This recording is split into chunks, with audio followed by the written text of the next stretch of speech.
Hello, ladies and gentlemen, it's Mike here at Game From Scratch, and it would seem that Unity do not have a monopoly on bad news in the world of game development because now it is unfortunately Epic Games' turn. And I say unfortunately because this news involves a number of people losing their job, a couple hundred people in fact. So there are layoffs happening right now at Epic Games.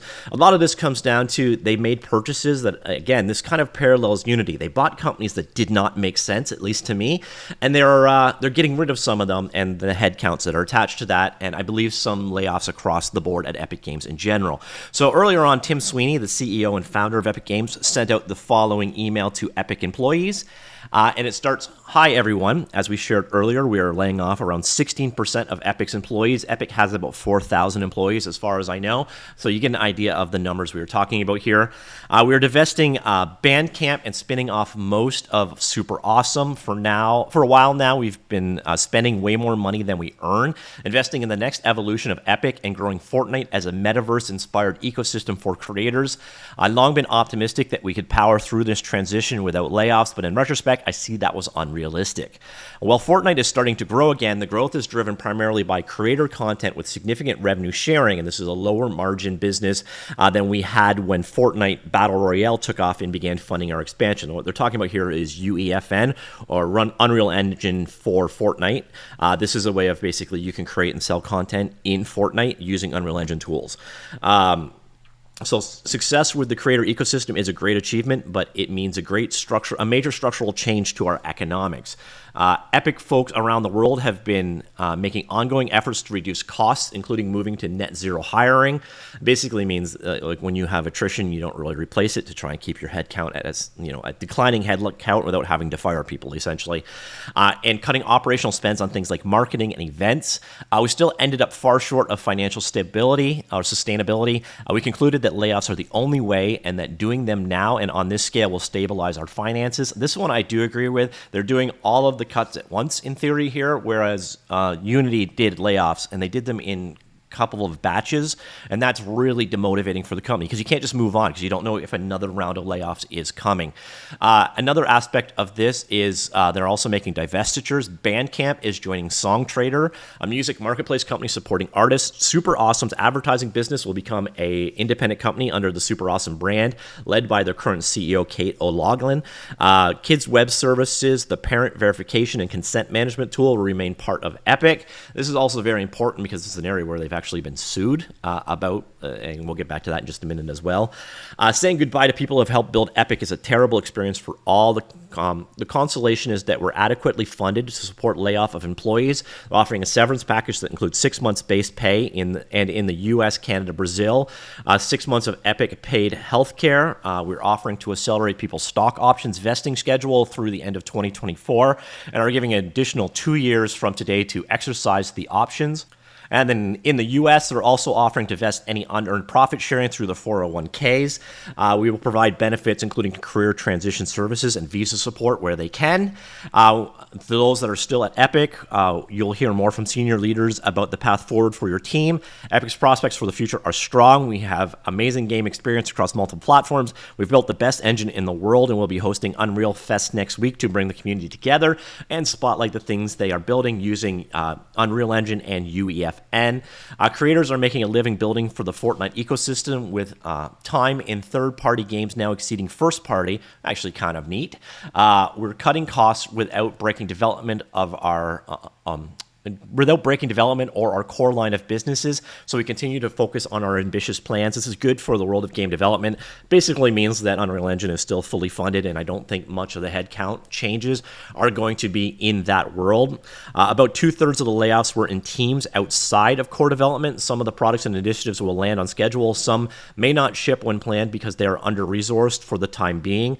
We're okay with the schedule trade-offs if it means holding on to our ability to achieve our goals and get to the other side of profitability and become a leading metaverse company. So that part sucks for sure. We could probably see a slower release schedule for Unreal Engine going forward, maybe some features cut, but it seems like that area was the most spared in this transaction. So what does it mean for Epic's priority? It's still focused on shipping our must-succeed initiatives the next Fortnite season, Fortnite Chapter 5, Del Mar, Sparks, Juno. Schedule will remain in place.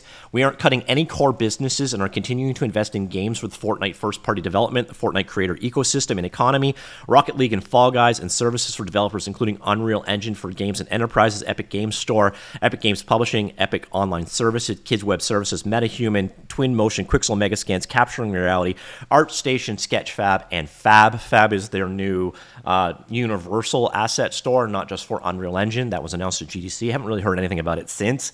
But that is great news, at least for from a selfish point of view for game developers, because it seems like most of the game development areas are pretty much unaffected by this or lightly affected. Again, Bandcamp is being spun off. Is being divested off to another company, and then Super Awesome is being spun off. We'll have a long company meeting in October to talk about our efforts and priorities. We are laying off 830 employees, or 16% of jobs. So about 2/3 of layoffs were in teams outside of core development. 250 are leaving Epic through divestitures by Bandcamp and Super Awesome, cutting costs without sacrificing development or lines of business. So that means business functions are disproportionately impacted compared to the development functions. So again, the core features and functionality going forward should be less impacted. There are no more layoffs coming. This is it. So this is kind of a matter of like rip the Band-Aid off all in one pull, as opposed to doing it in multiple very demotivating layoff waves. And the entire goal of this process is to make a cost structure more sustainable, and believe that they have achieved that. Epic will continue to hire for critical roles and maintaining a net zero at their new size. So they're going to maintain their new overall size going forward.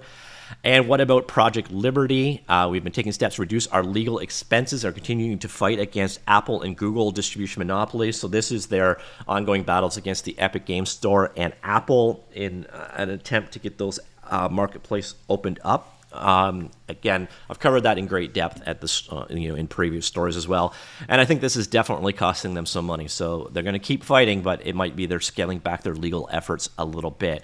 Now, a couple of things that we talked about earlier on, and this is the things that they are divesting of. Bandcamp it was a really weird acquisition. This is a place for musicians to sell their music. The nice thing is they did come in and change the rev share of it almost immediately, but it never really made sense to me. I never really understood why they bought Bandcamp. So they bought Bandcamp back in March of 2022. And they also bought Super Awesome. Now, Super Awesome is all about child protection online. So making sure that you adhere to the major laws out there, such as COPPA and the GDPR. Super important in the world of game development, because if you screw this stuff up, well, this is something that wasn't mentioned in the press release, but I have to imagine is definitely part of it. There have been charges. There's a class action lawsuit that they basically lost about Fortnite people spending huge amounts of money that they legally couldn't. So about some predatory pricing practices targeting youth and so on. So this is where the Super Awesome type purchases come in. It's sort of try to protect you from this kind of stuff. But yeah, they've paid out $250 million in this settlement, not mentioned as one of the overall costs in this. And I think it's not the only lawsuit that they've had to pay out recently. So that definitely had to have an impact as well. And I'm a little curious that they never mentioned the lawsuit impacts as well. But definitely sad news. 800 plus people at Epic Games have just lost their jobs. Again, for developers, in a pure selfish point of view, it looks like most of the core industry, so Unreal Engine itself, things like Quixel and the infrastructure around it, seem to be pretty much unimpacted for the most part, other than maybe some delays here.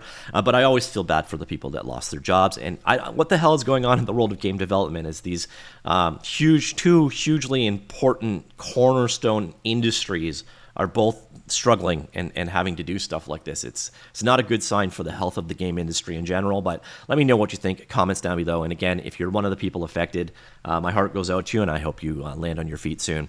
All right, that's it. I'll talk to you all later. Goodbye.